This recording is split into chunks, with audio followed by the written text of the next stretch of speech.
Olá, eu sou Longonice, sou psicóloga escolar e psicóloga clínica, tenho formação em psicanálise e atualmente estou cursando mestrado pela Universidade Federal de Goiás em psicologia. O motivo pelo qual eu estou aqui hoje é para nós refletirmos um pouco sobre o Setembro Amarelo, mês que intensificam-se as ações voltadas para a prevenção ao suicídio.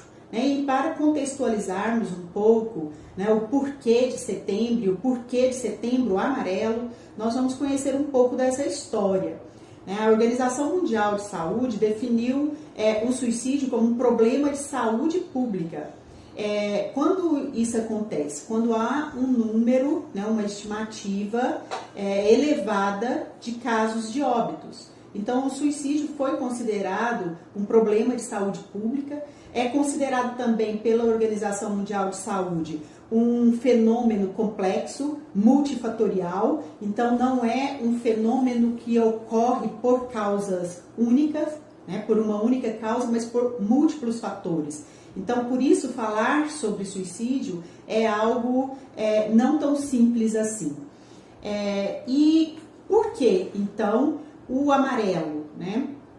No ano de 1994, Mike, um jovem de 17 anos, comete suicídio.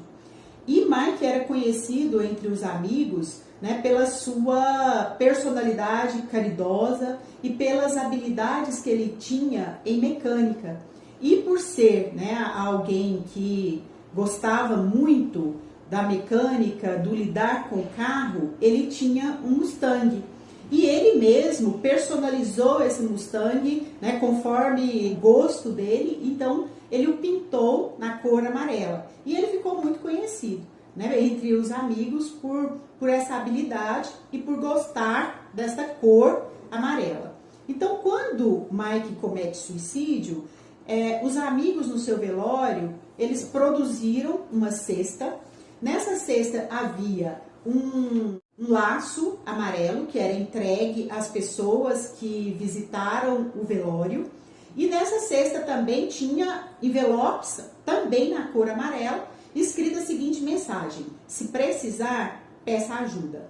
Então, como esse fato tornou-se conhecido e quando a Organização Mundial de Saúde define que o suicídio é um problema de saúde pública, a Organização Mundial de Saúde, então, define o mês de setembro, mais precisamente o dia 10 de setembro, como o Dia Mundial de Prevenção ao Suicídio, e coloca a cor amarela por causa desse acontecido com o Mike, que comete suicídio, e por esse fato no velório dele. Falar sobre suicídio, a própria Organização Mundial de Saúde define como algo complexo, não é algo tão simples assim, porque cada região, cada localização tem os seus fatores, Então são diversos os fatores que estão por trás do suicídio.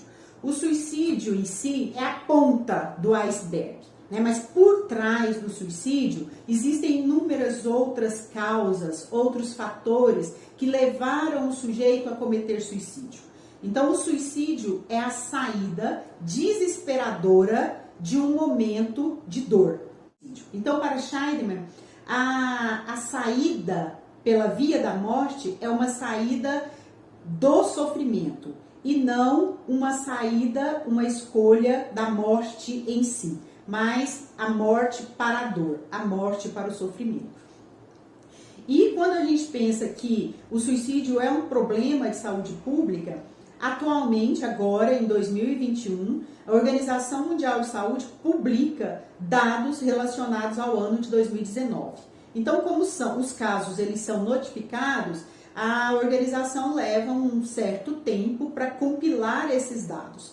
E agora, 2019, saem os dados. E esses dados, eles indicam que alguns países, eles já conseguiram reduzir as taxas de suicídio, as políticas públicas que foram implantadas, o Setembro Amarelo, a prevenção, as ações voltadas para esse objetivo, foram já capazes de reduzir em alguns países. Embora as Américas ainda permanece ou teve aumento. como é o caso nosso do Brasil. Então, nós ainda estamos aí, né, no sinal vermelho para os índices de suicídio. Atualmente, segundo esse relatório que foi publicado agora em 2021, para cada 100 mortes, uma ocorre por suicídio. Então, se a gente pensar numa população, né, mundial e que para cada 100 óbitos, um foi por suicídio, são dados muito elevados. São dados realmente para a gente pensar, para a gente propor ações e para a gente sinalizar ao outro que ele precisa, de fato, pedir ajuda. Né? Como o recadinho que foi colocado lá em 1994 pelos amigos do Mike. Se precisar, peça ajuda. Né? É necessário que o outro fale, que ele oralize, que ele mostre para os demais, para aqueles que estão à sua volta, que ele tem uma dor e que essa dor ela tem incomodado, né? Ela tem atrapalhado a vida. Ainda falando sobre os dados da Organização Mundial de Saúde, a faixa etária que mais tem aumentado é entre os jovens de 15 a 19 anos. Então, para essa faixa etária, a morte por suicídio em ambos os sexos representa a quarta, e para o sexo feminino, para as mulheres, a terceira causa de morte. Então, são dados muito significativos quando a gente pensa que nessa faixa etária, os jovens, eles é a fase de maior idealização, de sonhos, de projetos. E muitos desses sonhos, desses projetos estão sendo interrompidos, né, num momento de desespero, onde a única saída que é vista naquele momento para alívio da dor seja através da morte.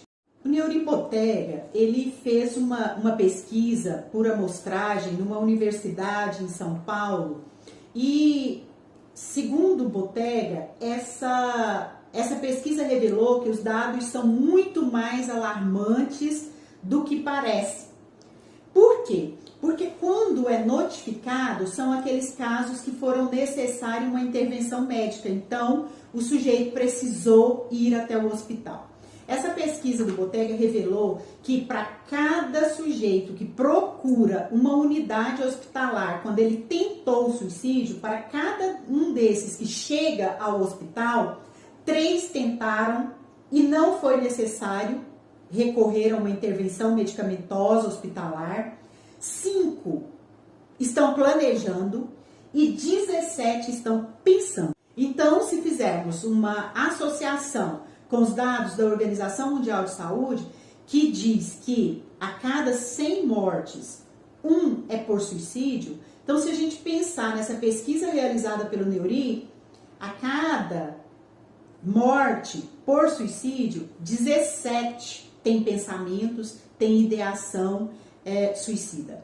Então são dados realmente que merecem a atenção da saúde, que merecem a nossa atenção para ações de prevenção. E é importante a gente falar que setembro é o mês dedicado à intensificação das ações. A campanha teve sim e tem os seus benefícios. Inclusive, na última nota, houve algumas localizações, alguns países que já conseguiram reduzir. A gente não pode associar essa campanha ao importar-se, né? Porque o importar-se, o afeto, o amor ao outro, esse deve ser constante, esse deve ser diário. A campanha também, falar sobre a prevenção ao suicídio, ela também deve ser diária. As ações públicas, elas também devem ser diárias. A intensificação da fala, da prevenção, que foi relacionada ao mês de setembro pelo fato do dia 10 ser o Dia Mundial de Prevenção. Mas a escuta, o amar, o estar presente, esse é diário, esses são todos os dias. Através dessa pesquisa que o Neuri faz, e o Neuri, ele é um pesquisador, ele tem várias publicações, né, de intervenções na crise suicida, ele tem algumas publicações voltadas para os profissionais da saúde e outra para a comunidade de forma geral. Então, nessa pesquisa, ele elabora como uma sugestão a sigla ROC, para que nós possamos memorizar o que fazer, né? Porque às vezes a gente não quer escutar, não tem tempo de escutar o outro. Então o Neuri, ele diz assim que muitas vezes a gente não escuta por ter medo, por ficar inseguro, por não saber o que fazer, ou por se culpabilizar caso aconteça alguma coisa. Então eu prefiro não saber, eu prefiro não perceber. Mas diante dessa sigla, ele diz assim: ROC, R, repare no risco. Então observe, o outro, ele tem emitido algum sinal? E lembrando que não é sempre que o outro emite esse sinal. Se a gente observar lá no caso do Mike, ele era uma pessoa de muitos amigos, era uma pessoa de personalidade, né, caridosa. Ele também tinha habilidades, ele era alguém que estava ali trabalhando, que estava cuidando do seu desejo, que era o desejo pelos carros, mas mesmo assim ele comete suicídio. Mas se eu percebo que o outro que está à minha volta tem emitido alguns sinais, algumas mudanças de comportamento, eu preciso observar, reparar nisso. Depois que eu reparei, que eu observei, eu preciso ouvir. Então eu tenho que ter essa disposição para ouvir, para fazer a escuta do outro. E ouvir, às vezes a gente nos questiona que, mas eu não sei o que fazer. Mas muitas vezes eu não preciso saber o que fazer, eu preciso apenas ouvir. E o outro, que aqui é o fazer, é o conduzir. Neuri diz assim, não adianta apenas ouvir. Porque quando o outro, ele está num sofrimento psíquico, muitas vezes ele não tem condições, né, de agendar uma consulta, de procurar um profissional. Então, o Neuri aconselha o quê? Conduza. Agende a consulta dele. Olha, eu agendei, eu passo aí para te levar, eu passo para te acompanhar. Porque o Neuri vai dizer assim, não adianta apenas ouvir, dar 3 tapinhas nas costas e dizer, não, vai ficar tudo bem, vai passar. Não, eu preciso ouvir, mas eu preciso também conduzir essa pessoa até o tratamento.